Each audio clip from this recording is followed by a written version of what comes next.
Turnout to vote 2024. President Joe Biden and former President Donald Trump both hitting the campaign trail with primary contests across the country, including right here in Florida. And Congress reaching a deal today to fund the government ahead of a potential shutdown. Our D.C. Bureau Chief Ben Kennedy is joining us live from Washington, D.C. with the latest details on this. Ben. Nicole and Louis, it appears lawmakers did in fact strike a deal, but the timeline is tight. They have to pass both the House and the Senate before Friday's deadline. As President Joe Biden said, he'll sign it while traveling out west this afternoon. President Joe Biden got off Air Force One Tuesday in Reno, Nevada. It's there he'll campaign in the battleground state. Our president, he's in the ring. He's in the ring.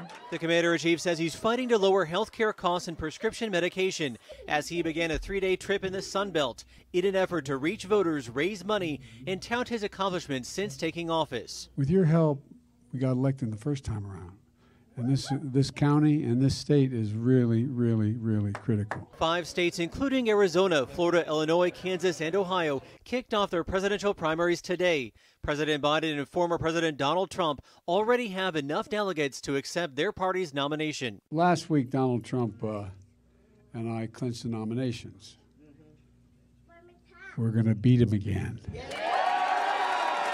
Meanwhile, Trump is pushing back against the judge in his New York City fraud case, who found him liable to pay nearly $500 million in damages by inflating the net worth of his organization, overvaluing assets for decades to get better terms on loans and insurance, as he now struggles to secure a $464 million bond after his legal team says they were turned down by 30 underwriters. If he does not have funds to pay off the judgment. Then the Attorney General says she'll ask the judge to seize his assets. As Trump argued Tuesday, he would have to take extreme measures to pay the bond.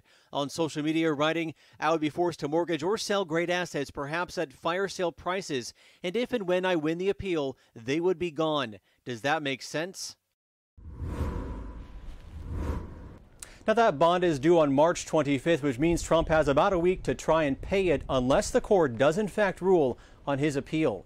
Reporting live at the White House, Ben Kennedy, Local 10 News.